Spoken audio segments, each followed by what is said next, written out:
Hey guys, Alex here with Serious Goose Games. Welcome back to our Unity mobile idle game tutorial series. In the last video, we added some extra functionality to our menus to make it easier to switch between them. Today, we're adding an alternate form of idle income. First, we're going to grab our generator panel. We're going to make it visible, set interactable to true and block storycast to true just so that everything looks the way it should. Now we're going to right-click on our generator panel, go to UI, and add a new panel.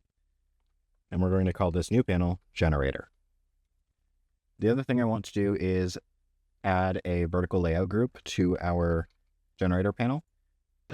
And we're going to control child size, the width, and the height. So now if I were to duplicate my generator a whole bunch, we would see it kind of shrink down. Now something we are going to be changing later is if we have more generators, having a scrollable menu in here, but that's a later problem. Now for this generator, I've been giving you guys like measurements and positioning and all that stuff for a lot of it, but this is really, most UI stuff is super subjective. So I'm going to right click on our generator. We're going to add some text and we're going to stretch that across the top. And this is just going to be the name of the generator. So for this generator, it's going to be lemonade stand. Just going to straight out rip off Hyperhippo here. This will be generator name. Now, I'm not worried about making this aesthetically pleasing at the moment. We can deal with that later. Then I'm going to duplicate that text. This will be our generator count. And we're going to move that down so it's underneath our name. Then I'm going to right click on generator, go to UI, and we will create a button, stretch that across the bottom, and set the height to 50. This will be our buy button. And the text is going to be our cost display. Now I'm going to right click on the generator again, go to UI, and we're going to add an image. This image, I'm going to make it take up the entire space between. And I also want to set the anchor of our image to stretch across the middle. And this is going to be our progress bar background, and we can change the color to black. Go ahead and right click on that and create another image. This one will be our progress bar. This one we can stretch to take up that whole space. And for this one, we need to give it a sprite. So I'm just going to pick this background sprite, and then the image type, we're going to change to filled, not radial 360. We're going to set it to horizontal. Then we'll actually be able to see it fill. The next thing I want to do is right click on the progress bar background, go to UI, text. I'm going to change it to production display. I'm going to auto size it, change the color to black.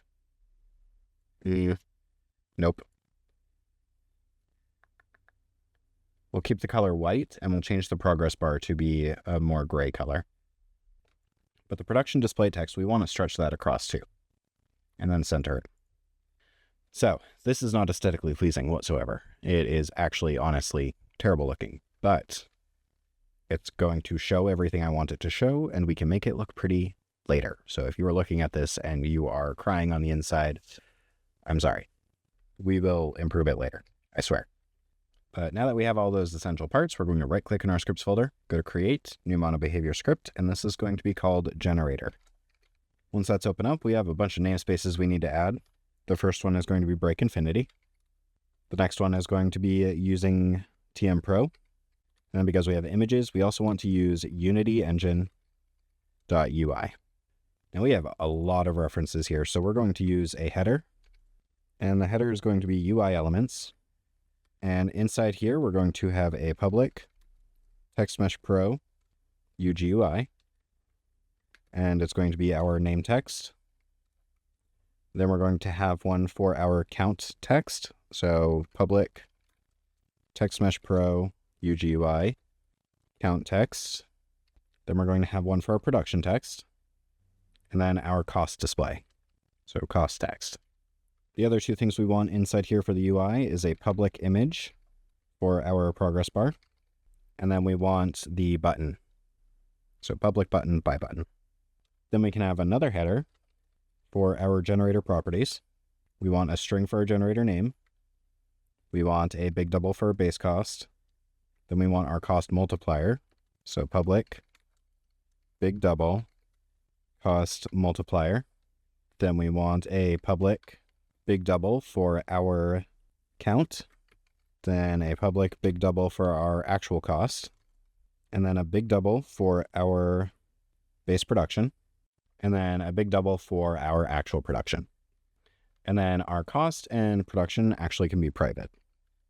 The other properties each generator will have will be a time. So we're going to have a public float for our production time, and then a private float for our current time. And the last thing we need for a reference is our currency manager. So public currency manager, currency manager.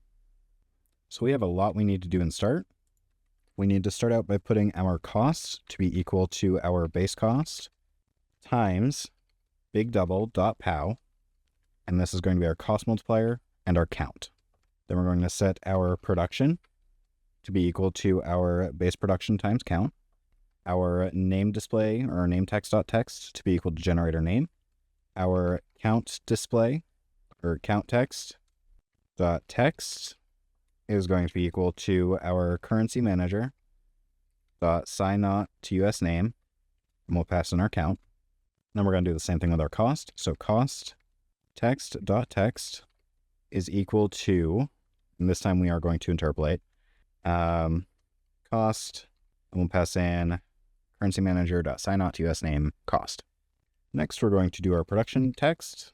So production text.text is equal to, and this time instead of interpolating, we're going to concatenate the strings. So it's going to be our currency manager dot sign not to US name, and it's going to be our production divided by our production time plus a / per sec. And then we can do our progress bar dot fill amount equals 0. So now we're going to create another function called handle time.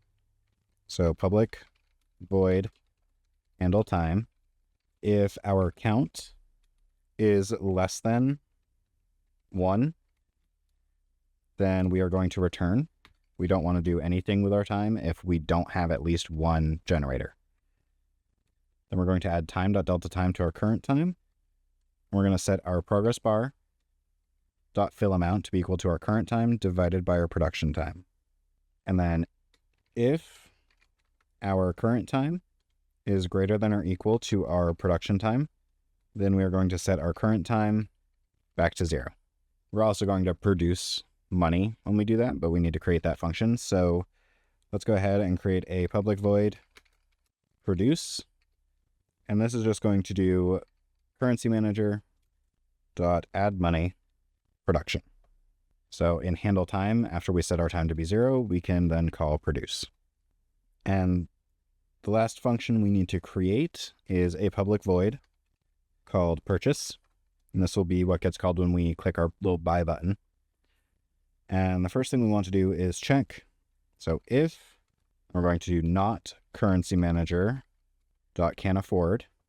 So if we can't afford the costs, we're going to return. We're going to bounce out. Otherwise, we're going to do currency manager dot subtract money cost. Then we're going to increment the count by 1. Then we're going to set our cost to be equal to our cost multiplier to the power of count, or base cost times that. So the same thing we did up in start, actually. Then we're going to set our production to be equal to our base production times count. And then we need to update the UI elements. So our count text.count, or count text.text is equal to our count.